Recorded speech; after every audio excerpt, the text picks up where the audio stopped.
Hi, this is Emily Iannelli of T-Girl Angel, and I'm a little nervous about making this video because I don't really know how to do this video. In actuality, this video is about my experiences last night, actually in the morning of July 1st, around 4:30 a.m. I was out with one of my friends. She was feeling a little depressed, and she's going through some personal struggles. We all are, actually. And she's a good friend of mine. We met on Facebook. She's not from around here. She lives down in Virginia. And she was feeling depressed. It was late, around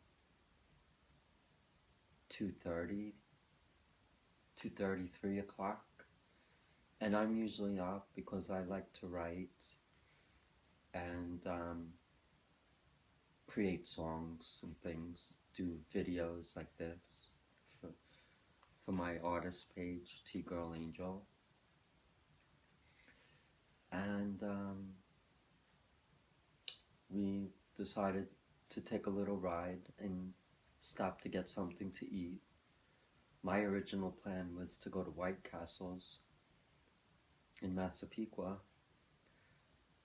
but she wanted to go to Westbury to Denny's, so big mistake in actuality, because not a problem going to Denny's. We went there, we actually had a good time, we got a good meal to eat. Not that it matters what we ate, but I believe she got pancakes and I got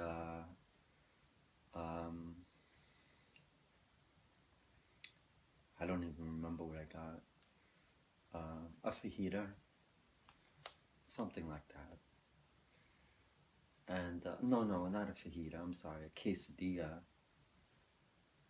It was okay. And we were there for about an hour. It was a little crowded, so we had to wait. Then we got our dinner, or early breakfast, whatever you want to call it. And then we headed home. And that's when the problem started.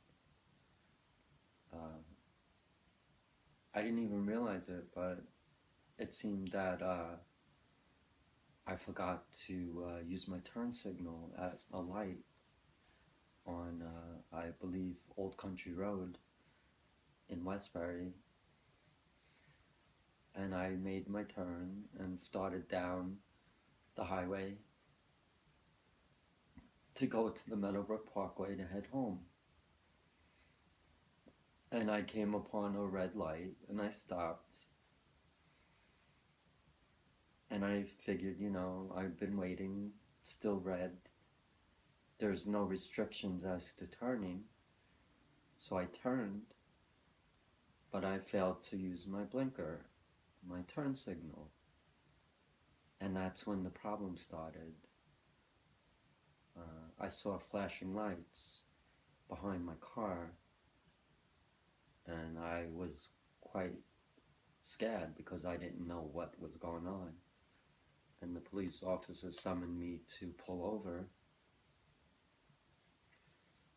and he said, you know why I stopped you? You failed to use your turn signal when you came upon the two intersections. And I said, oh, I'm sorry. And he then asked me for my license and registration, and he asked me to step out of my car, and he summoned me to the front of my car and asked me to do a field sobriety test. And that's where you have to kind of walk, balancing yourself, putting one foot in front of the other, and go straight like that for 8 steps, turn around and do it again in reverse. And I was able to do it, no problem. Then he said, okay, go in the car. And he took my license and registration, and he must have sat in his car for over 45 minutes to an hour, just keeping us hanging. I was there with my friend, obviously. She was in the front seat on the passenger side, and I was nervous. I didn't know what to expect, but I was getting more nervous as the time kept going forward, because I was saying this is quite a long time and I don't know what he's up to. And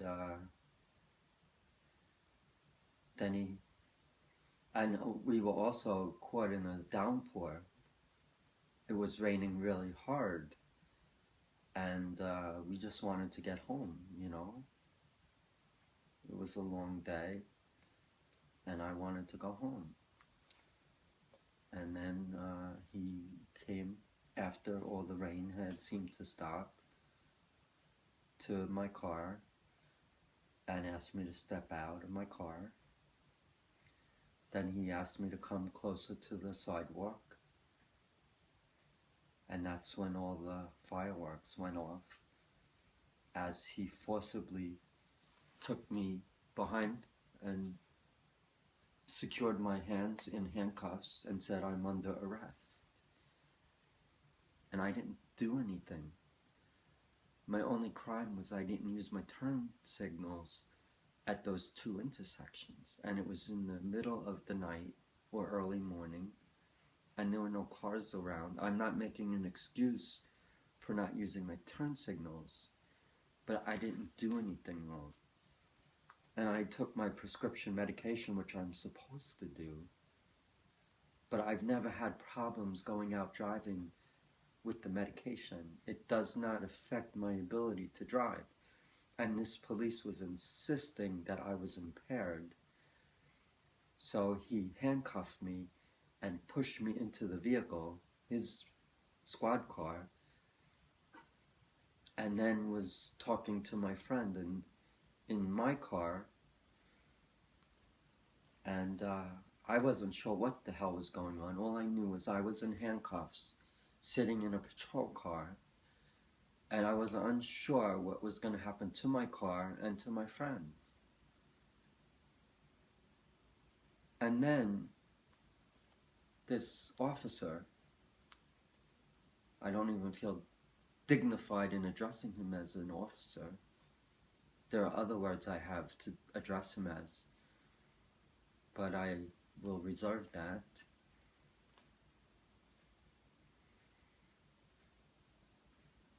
He had a towing company come and take my car away, so it was impounded. And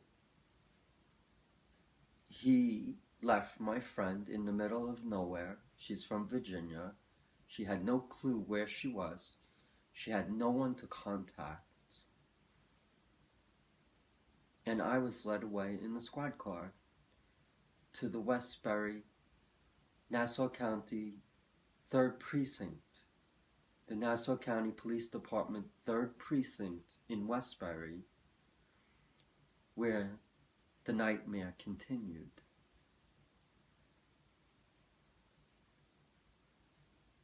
I was treated with total disrespect and made fun of for being me. I can't help who I am. Every officer in that police station insisted that I was high on drugs or I was abusing alcohol. It all started with the arresting officer who made this wild accusation that I was drinking and driving, or that I was doing drugs and driving, then the police officer at the station, after reading me my rights, had me sign paperwork to be subjected to tests, blood test, breathalyzer test, and other tests, like requesting me to do the walking again, like I did earlier, and other balancing tests, which I passed and I had no problems with. And I had to do tests with my eyes and the pupils. So I must have seen about a half a dozen officers.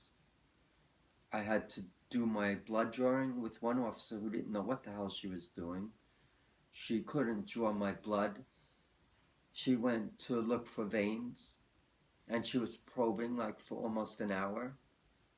Then she decided to take it from my hand, but what really aggravated me was that she outrightly asked me which arm I shoot up with, making this wild accusation that I'm a heroin addict. So I was outraged.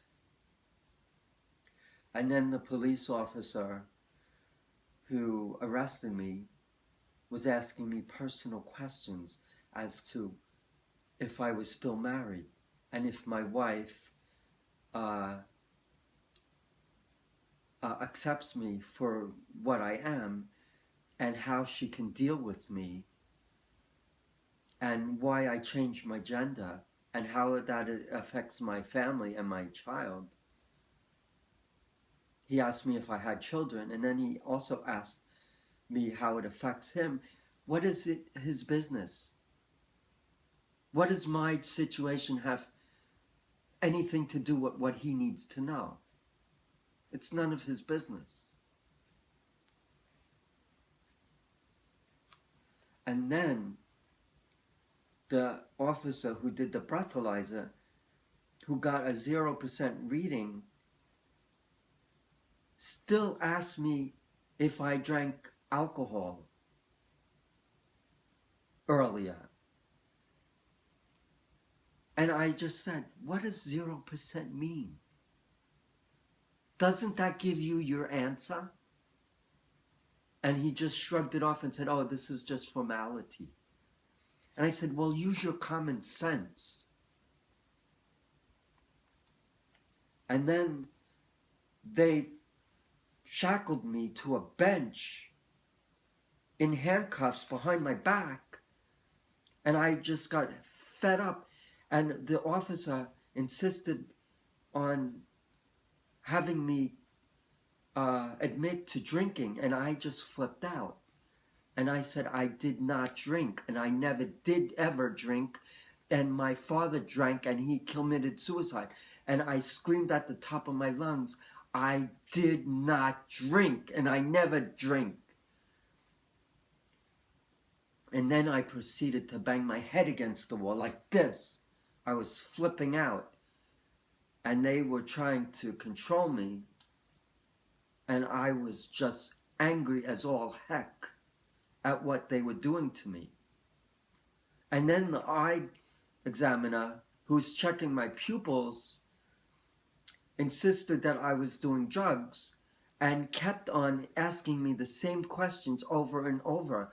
Are you sure you did not take drugs or drink alcohol aside from your prescription medications? And I said, I do not do drugs or alcohol. And he said, are you sure? As if I don't know. I got so angry at him that I went and kicked the desk. And that's when they restrained me. They put me in a cell. And then they brought me to a hospital to see if I was fit to go to court. I am so angry with the Nassau County Police Department that I'm waging a suit. This will be continued. Emily, Ianelli.